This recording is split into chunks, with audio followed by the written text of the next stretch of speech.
I was 29 when it happened, but it still replays in my head like a scene I can't fast forward through. My name's Josh, and if you asked most people who knew me growing up, they'd probably say I was a quiet kid. Not shy exactly, just careful. I listened more than I talked, observed more than I participated. That's probably why I noticed all the cracks before the house started falling apart. My parents, Carla and Dennis, were the kind of people who like things to look perfect. They lived for appearances. If something went wrong, they didn't fix it, they covered it up. Painted over the damage, rearranged the furniture, smiled for the neighbors, and hoped no one asked too many questions. I spent most of my life pretending I didn't see the peeling paint. We were never a Hallmark card family, but I used to think we were at least normal. My dad worked in corporate real estate, always immaculately dressed, always with his phone pressed to his ear like it was stitched there. My mom stayed home, but treated her social calendar like a full-time job. Fundraisers, brunches, anniversary parties, charity events where everyone wore the exact same shade of navy. They were very into the idea of legacy, of building a life that other people admired. The problem was, their definition of admirable didn't leave much room for people who didn't fit the mold. I was a late bloomer, I guess. Struggled in school, didn't go to college right away, spent a couple years floating around, doing part-time work and trying to figure out what I was even good at. Eventually, I found my thing, custom woodwork, actually. Cabinets, furniture, decorative pieces. There was something grounding about it, something honest.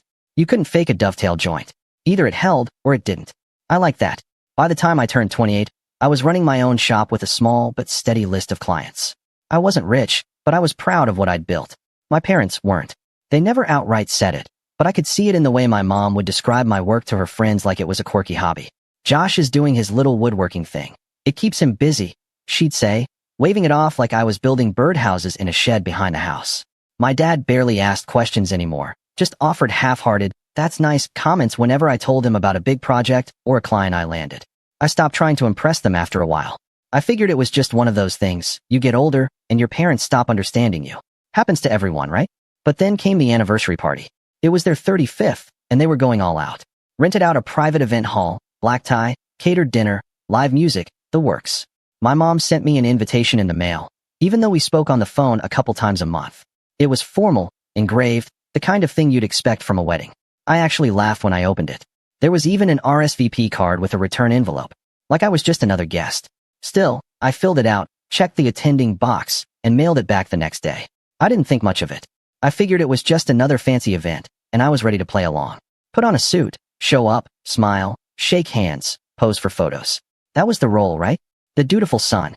I could manage that for one night. I even offered to build them a custom gift, a carved wood portrait of the two of them, based on one of their wedding photos. It took me over 20 hours to get the detailing just right. I planned to hand it to them that night, thinking maybe it would be a nice surprise. A rare moment of connection. The party was set for Saturday. The Thursday before, I got a call from my mom. It wasn't unusual. She always liked to check in before big events. She said she wanted to go over a few minor details before the party. I assumed she meant schedule or seating or something trivial, so I agreed to stop by the house after work. That's when things started to unravel. I got there around 6. My dad was in his office, and my mom led me into the kitchen like we were about to have a normal conversation. But then she glanced toward the hallway, lowered her voice, and said, "We just wanted to talk to you about something delicate." She said, "we," but it was just her speaking for a while. My dad eventually joined us, leaning against the fridge like he was trying not to get involved, but knew he'd have to back her up eventually.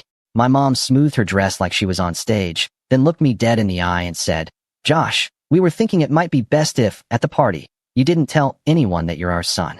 I actually blinked like I misheard her. "What?" She gave a tight smile. "Just for the evening. It's complicated, and we really don't want to have to explain your situation right now." My situation. That was the word that hit me hardest. Like I was a problem they needed to work around. A scheduling conflict. Something unsightly to be edited out of the picture. I looked at my dad, waiting for him to jump in and say she was exaggerating, but he didn't. He just sighed and said, "It's just easier, Josh. A lot of our friends from the city are coming. They have certain expectations." Expectations. I repeated, my voice thinner than I meant it to be. What does that even mean? My mom touched my arm like she was offering comfort, but it felt more like a bribe. "It's just one night. Just say you're a family friend. Or one of the vendors. No one will question it." I actually laughed. Not because it was funny, but because I didn't know what else to do.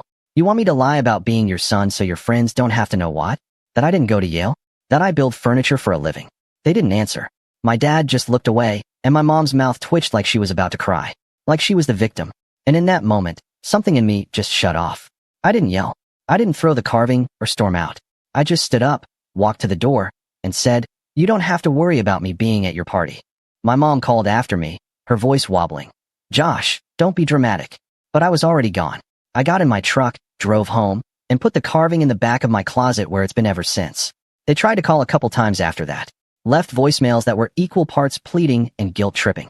I didn't answer. Didn't go to Christmas that year. Or Easter. Or my dad's birthday. Eventually the calls stopped. But the messages didn't. They just moved through other people. My aunt. My cousin. Even my childhood neighbor who ran into my mom at the grocery store and asked why she never saw me around anymore. "She says you're being cruel," my aunt told me over coffee one day. "That you've cut them off for no reason." For no reason. I didn't correct her.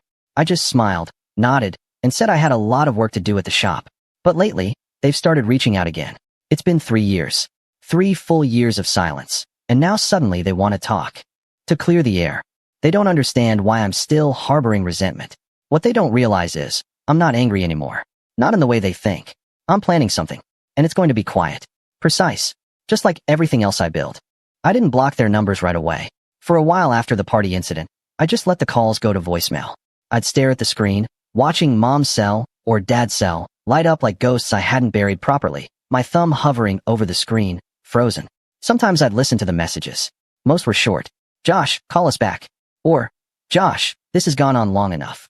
The worst ones were the ones where my mom cried. She always cried strategically, never at funerals, never during real family fights. But voicemail? That was her stage. The first time I heard her say, "I just don't understand why you're being so cold," I nearly threw my phone across the room.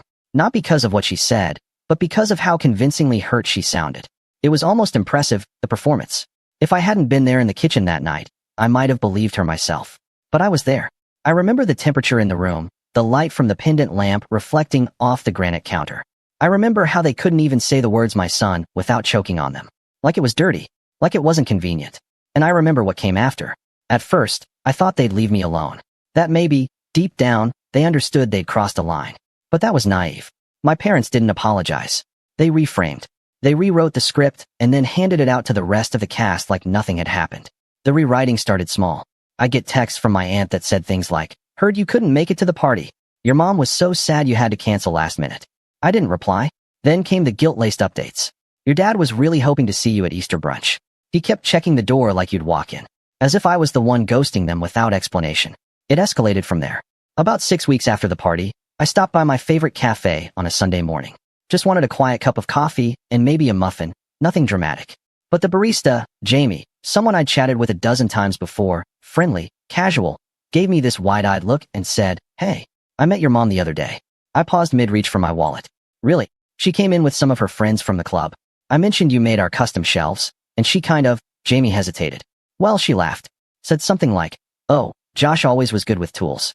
He just never quite figured out how to turn it into a real job." I froze. I felt the flush rise up my neck, slow and hot. Jamie looked uncomfortable.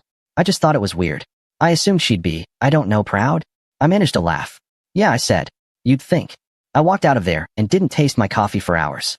That night, I sat in my shop long after closing, just sanding the same piece of mahogany until my knuckles ached. I wasn't even working on a project. I just needed something to do with my hands so I didn't punch a wall. They were embarrassed by me. Fine. That I could live with. But to mock me? To diminish what I'd built in front of strangers, in my own community? That was something else entirely. I told myself I'd cut them off completely after that. No more calls. No more messages. I blocked their numbers, unfollowed them on social media, deleted our last family photo from my camera roll. I even boxed up the old family albums I'd kept, tossed them into a storage bin in the attic, out of sight, out of mind. But, of course, they didn't stop. They just changed tactics. It started with my sister, Emily. Emily and I had never been particularly close. She was the golden child, straight A's, Ivy League, married at 25 to some investment banker with a jawline you could cut glass on.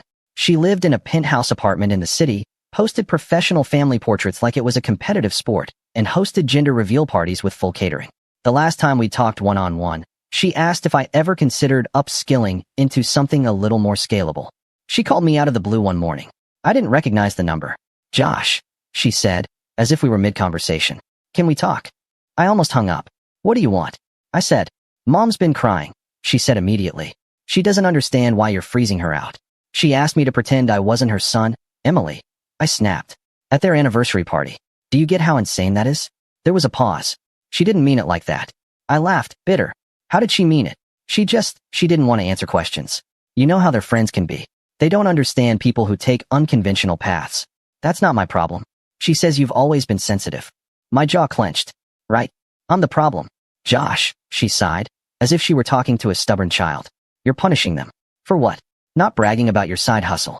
It's not a side hustle, I said tightly. It's a business. A successful one. I employ people. I pay taxes. I have repeat clients.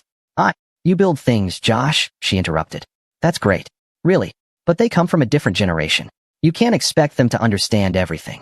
And there it was. The dismissal. The condescension. Like my life was a cute little detour from the real world. Like I was the eccentric uncle who shows up to Thanksgiving with weird gifts and stories no one listens to. I ended the call without saying goodbye. After that, I avoided every family gathering. If someone in the family had a baby, I sent a card. If someone graduated, I mailed a gift. But I didn't show up. Not because I was bitter, but because I couldn't stomach the idea of sitting across from people who saw me as a punchline in their polished lives. But somehow, my silence only made them louder. They started telling people I was depressed, that I was going through a phase, that I was struggling to find direction. My mom even told a mutual friend I'd been laid off and was working on getting back on my feet. It was like they couldn't conceive of a version of me that was okay without their approval. If I wasn't showing up for their events, if I wasn't playing the dutiful son, then I must be floundering, failing, lost. But I wasn't. I was doing better than ever. My business was thriving. I'd hired a second full-time employee, started taking commissions from out-of-state clients. A design blog featured one of my pieces in a top 10 craftsman to watch article. I wasn't just surviving, I was building. But none of that mattered to them, because it wasn't their version of success. Then came the final straw. I got a letter in the mail. Not a call. Not an email. An actual letter, on thick cardstock, hand-addressed in my mom's cursive. I almost didn't open it. I wish I hadn't. Inside was an invitation to my sister's vow renewal. She and Mr. Glassjaw were having a massive, expensive redo of their wedding for their 10-year anniversary. Destination. Full weekend itinerary. Black tie optional. And at the bottom, in delicate gold script, was a line that made my stomach drop. Please respect the couple's wishes for a child-free, vendor-only event. Family members attending in a working capacity should check in with staff on arrival. Working capacity. I read it 3 times before I even blinked. There was no mistake. It was deliberate. I wasn't being invited as a brother. I was being invited as staff. I flipped the card over. Tucked into the envelope was a small note. Josh, Emily would love it if you'd contribute a few decorative pieces for the reception. Something rustic, elegant, your style. She says it would mean a lot. Let us know what you'd need in terms of materials or delivery. There was no apology, no acknowledgement. Just an assumption that I'd be so flattered to be included, even in a lesser role, that I'd jump at the opportunity. That was when something in me changed. Before I was hurt, disappointed, maybe even embarrassed. But now I was done. And for the first time in years, I felt calm. I had no intention of building anything for that wedding. But I was going to give them something. Something they couldn't ignore. Something they'd never see coming. But to pull it off, I'd have to play the long game. And wait for the perfect moment to begin. The note about the vow renewal sat on my workbench for days. I didn't even move it. Just let it sit there under a layer of sawdust, warped slightly from a coffee ring I didn't bother to wipe up. Every time I looked at it, I felt this strange mix of disbelief and clarity, like I was finally seeing something that had always been there. It was like someone turned the lights on in a room I'd been sleeping in my whole life. It's funny what happens when the last thread snaps. For so long, I'd been walking this tightrope, trying to be the bigger person, trying to prove myself without being too loud about it, trying to find a version of myself that my parents could accept. Not love, just accept. But the moment I read that invitation, I realized something brutal. I could win a design award, open 10 stores, make $1 million from a single piece of art, and they would still introduce me as the one who works with his hands. Because they needed me to be less. They needed a contrast to make themselves look shinier by comparison. So I let the thread go. I canceled everything for a week. Not publicly, not dramatically. I just told my clients I needed a short break to handle a personal project, then locked the shop door and shut off my phone. I went off the grid in my own tiny world. And I broke down. The kind of breakdown that doesn't look dramatic to anyone outside, but feels like an earthquake inside. I stopped sleeping. Ate garbage. Got stuck in these loops of memories. Me as a kid showing my mom a wonky birdhouse I built in 4th grade, and her saying, well, maybe you'll be better at numbers. Me trying to hug my dad after winning a local art competition at 16, and him giving me a stiff pat on the shoulder like I was a stranger who'd spilled something on his shirt. There were so many little cuts. I just ignored them for years, convinced myself they didn't add up to anything serious. But now I was bleeding all at once. One night, I found myself sitting in my truck in the dark outside the shop, just sitting. I didn't want to go home. Didn't want to go anywhere. I remember gripping the steering wheel and thinking, maybe I'll just drive until the tank runs out. But I didn't. I got out, walked back inside, locked the door behind me, and sat on the shop floor for what felt like hours. No music, no phone, just me, the smell of wood shavings, and the sound of my own breathing. I wish I could say there was some lightning bolt moment, that I suddenly stood up and knew what I had to do. But it wasn't like that. It was slower, softer, more like a tide rising around your ankles before you even notice it. It started with one piece of wood, a large slab of black walnut I'd been saving for something special. I ran my hand over the grain and felt this little flicker in my chest, like a spark under ash. I didn't know what I was going to make, but I knew I needed to make something. Not for a client, not for Instagram, not for anyone else, just for me. I worked through the night. No plan, no sketches, just movement. I carved, sanded, shaved, burned, polished. I let the piece become what it wanted to be, something abstract, something raw. By sunrise, I had a sculpture that looked like nothing I'd ever made before. It wasn't symmetrical. It wasn't practical, but it meant something. It felt like me. I stared at it for a long time, and I realized something. I wasn't broken. I'd just been trying to fit into the wrong frame. That was the beginning. The next few weeks were quiet, but something inside me had shifted. I started waking up earlier, drinking real breakfast instead of convenience store coffee. I reopened the shop and told my employees I'd be taking a back seat on client work for a bit. I needed space to make something different. They understood. I went back to basics. Spent hours studying joints, techniques, things I hadn't revisited since my early days. I took out books, watched old videos, messed around with tools I hadn't touched in years. It wasn't about perfection. It was about rediscovery. And I made a rule. Every day, I had to make one thing that would never be sold. A spoon, a box, a carved panel, a sculpture, something that existed just to exist. It was like therapy. I didn't tell anyone about this phase. Not my friends. Not even the other artisans I occasionally collaborated with. It was too personal, too sacred. But every time I finished something, I felt like I was putting a broken piece of myself back into place. And slowly, the noise from my family began to fade. Sure, I still heard about them. My cousin tagged me in a family group photo at my niece's birthday party, one I hadn't been invited to. My mom posted a long, dramatic message about estrangement and praying for healing that was clearly about me, even though she didn't use my name. My aunt left a voicemail saying, "Just so you know, your father had to explain to everyone why you weren't at the renewal, and it was humiliating." I didn't respond, because for the first time in my life, I wasn't craving their approval. I was mourning it. There's a difference. And once I let go of the hope that they'd ever see me for who I really was, something amazing happened. I started seeing myself more clearly. I started getting bolder with my designs. Riskier. One day I posted a picture of a jagged live-edge coffee table that looked more like a sculpture than furniture, and it went viral. A week later, I got a call from a gallery in Seattle asking if I'd be open to exhibiting some of my more experimental pieces. I said yes. Then came the interview.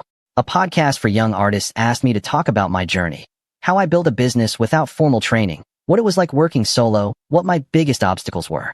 I thought about saying no, but then I realized I wanted to say it out loud. I told my story, not the cleaned-up version I used to tell at dinner parties. The real one.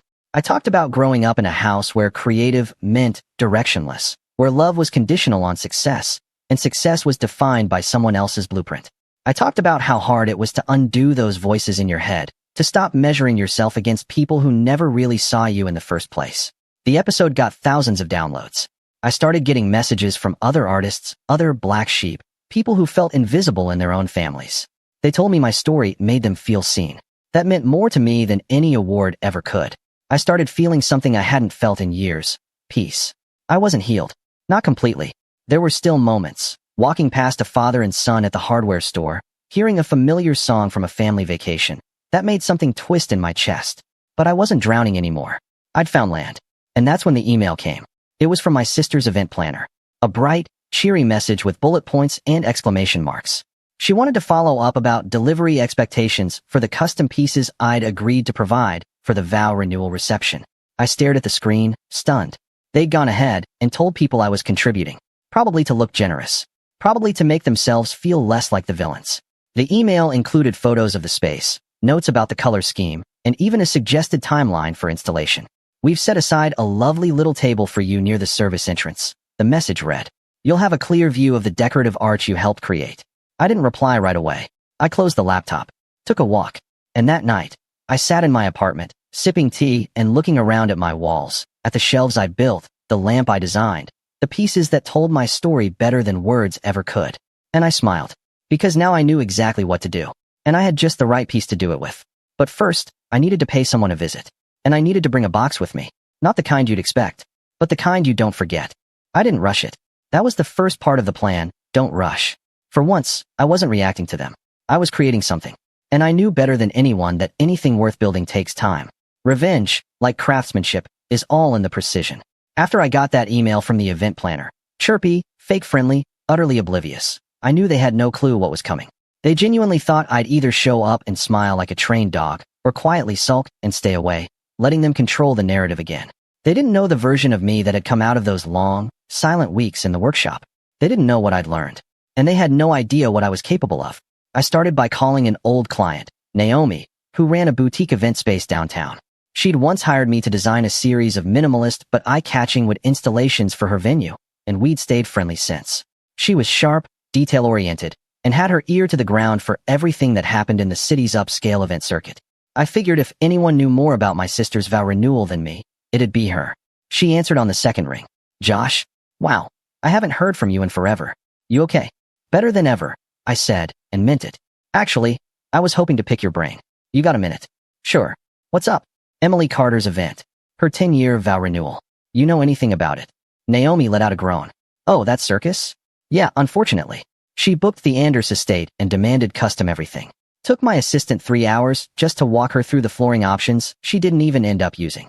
What? Just curious, I said, pacing the shop slowly. You wouldn't happen to have a layout of the venue, would you? Josh, she said, her tone shifting, you're not thinking about taking on that nightmare, are you? Not officially, I said with a grin. But let's just say I'm preparing something. I'd love to see how the place is set up, especially the back entrance, service quarters, storage areas. Naomi laughed, the kind of laugh that says I don't know what you're planning, but I want to see it happen. Give me 10 minutes. I'll email over the blueprints and the vendor list. Naomi, I said before she hung up, thank you. Don't thank me yet, she said. Just make sure whatever you're planning leaves a mark. I had my map. Next, I needed a team. I didn't want to involve anyone close to my family. Too risky. Too many chances for word to leak. Instead, I reached out to people who knew me. People who'd been in the trenches with me during the early days of the shop. I called Mason, my first hire, an ex-con turned artisan with the best eye for detail I'd ever seen. Then I called Liv, a freelance photographer and prop designer I'd collaborated with on a few gallery installations. She was chaotic in the best way, creative, resourceful, and excellent at staging things just the right way to provoke reaction. I didn't tell them everything. Not at first. I invited them over to the shop one Friday evening and laid out a large cloth over the main bench. Beneath it were 3 sketches and a series of labeled mock-ups. A sculpture, a pedestal, and a hidden compartment with a sliding mechanism. All built from scratch. This, I said, lifting the cloth, is going to the vow renewal. Liv raised an eyebrow. Your sister's event? Mason crossed his arms. I thought you weren't going. I'm not, I said. But this is. I watched their eyes scan the designs. Confusion slowly morphed into realization. Is that what I think it is? Liv asked, pointing to the carved center. I nodded. You want to display that at the event?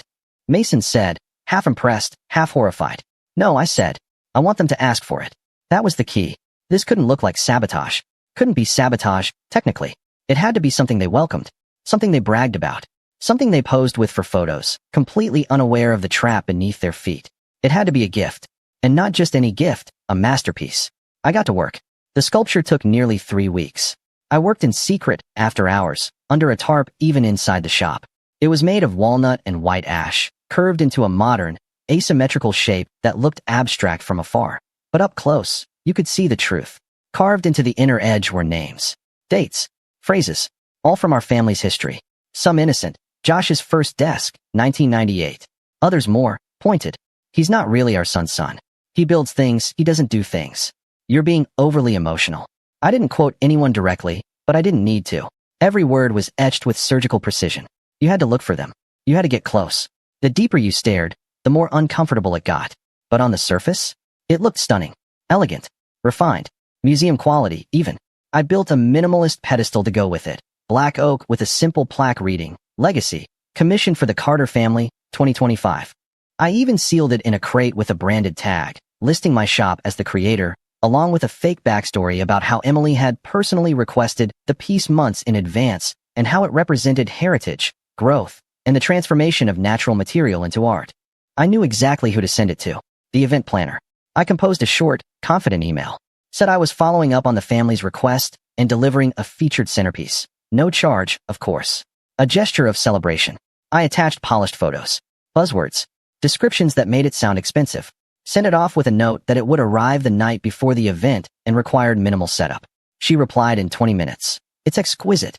I'll reserve a prime spot near the welcome table. Just like that, it was in. I spent the next 2 weeks finalizing the mechanism. See, the real trick wasn't the sculpture. It was what was inside the pedestal. A small drawer, perfectly hidden, locked in place with a magnetic switch. Inside, a hardbound photo album. Custom-made.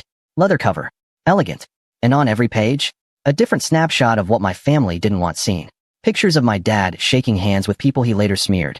Screenshots of social media comments my mom left on parenting forums under fake names, complaining about her underachiever son. Photos of me at public art installations they never attended but told people they supported.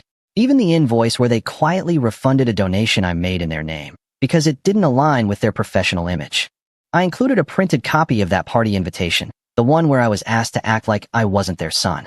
I framed it like art. And on the final page, a handwritten note. This is who I am. This is who you are. You taught me to value image over truth. But I've chosen something different. I've chosen honesty. Let's see how it feels for you. I sealed the drawer, reset the magnet, and sent the sculpture on its way. The event was in 5 days. I didn't go. I had no intention of showing my face. That would have made it messy. Personal. No, I wanted this to unfold slowly, like watching a stain spread on silk. But I did send someone. Liv. She went in with a camera rig hidden in a brooch. Said she was helping one of the floral vendors, got a pass, and strolled in like she belonged there. She even wore one of the family colors, silver blue. She called me 30 minutes into the reception. They love it, she whispered. The sculpture's front and center. Your mom gave a speech about how it symbolizes strength and family legacy. I nearly choked. She's telling people you made it for them months ago. Said it's a representation of how far we've come as a family. Mason, sitting next to me in the shop, burst out laughing. I shook my head, stunned.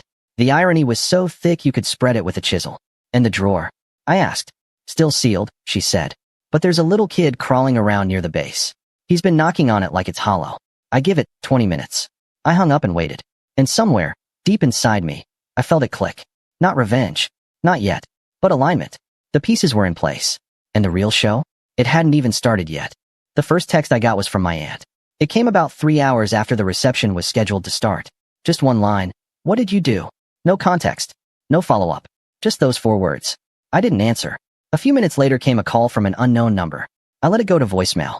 30 seconds later, another one. Then another. And then silence. For about an hour. I knew that silence. It wasn't confusion. It was coordination. They were regrouping. Liv uploaded the footage that night. Nothing public, of course. Just a private Dropbox folder labeled Inheritance. It had everything I needed. The moment the sculpture was wheeled in. The moment the photographer asked them to pose with it. My mother's fake smile. My father's carefully measured nod. Emily doing a breathy explanation to her guests about how it represents the core values of our family, strength, elegance, tradition. And then, the moment. A kid, maybe 6 or 7, bored and fidgety, noticed the side panel and started knocking on it. Lightly at first, then harder. Liv got the whole thing. You see the child tap one particular spot again and again. Then crouch down, fiddling with something. A guest crouches with him, an older man, maybe a family friend. He runs his hand along the seam. Looks up curious. Calls someone over. A few moments later, one of the staff opens it. The magnetic switch slides loose. And the drawer opens. That's when the video gets quiet. You can feel the air change. A woman leans over, picks up the album, and opens it to the first page. Her smile slowly drains. Then she flips. And flips again. Her face tells the story. By the 5th page, she glances around, then hurries over to my sister. Emily, radiant in a pale blue gown, takes the book with a polite, confused smile. Still posing for photos. Still floating on her little cloud of self-importance. She reads the first page. And everything stops. Her expression collapses. Not dramatically. Not instantly. Just wilts. Slowly. Like a dying flower. She flips another page. Then another. By page 6, she's walking briskly off camera, book clutched to her chest like a bomb. You don't see where she goes. But the whispers begin. That's the thing about events like this. They're performances. And performances depend on control. Lighting, timing, mood. Control the stage, you control the story. But the moment the audience senses something real, something raw, everything unravels.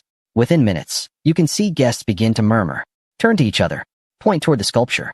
One woman takes a closer look and visibly flinches. A man leans down and starts tracing one of the carved phrases with his finger, his eyebrows raised. Then someone snaps a photo. A few more follow. Phones come out. People start reading aloud. The phrase, "He's not really our son's son," echoes faintly through the video. And then, like a wave, you see them realize. This wasn't a tribute. This was a confession. And they displayed it, framed it, bragged about it. I didn't need to be there. I could feel the room folding in on itself through the screen. Liv did one final pan across the reception hall before heading out. My mother is off to the side, near the catering station, talking rapidly to two elderly women with horrified expressions. My father stands stiffly near the sculpture, glaring at it like it betrayed him. Someone tries to cover the pedestal with a tablecloth, but it's too late. The photos are out. The story is already leaving the room. And Emily? She's gone. I watched the footage twice. Then I deleted it. It had served its purpose. The fallout was fast and deliciously silent. That's what I'd hoped for. No screaming matches. No tear-stained apologies. Just consequences. The next day, my parents called me. I didn't answer. They tried from their landline. From burner numbers. From Emily's number. Nothing. Then came the email. Subject line, "We need to talk." The body of the message was short. "Josh, what you did last night was cruel and humiliating. You embarrassed this family in front of hundreds of people. Whatever point you were trying to make, you went too far. Please call us so we can discuss next steps. Your mother hasn't stopped crying. Dad." I stared at the screen for a while. Then I typed 2 words. "Message received," and hit send. That was all. No explanations. No arguments. No emotional monologues.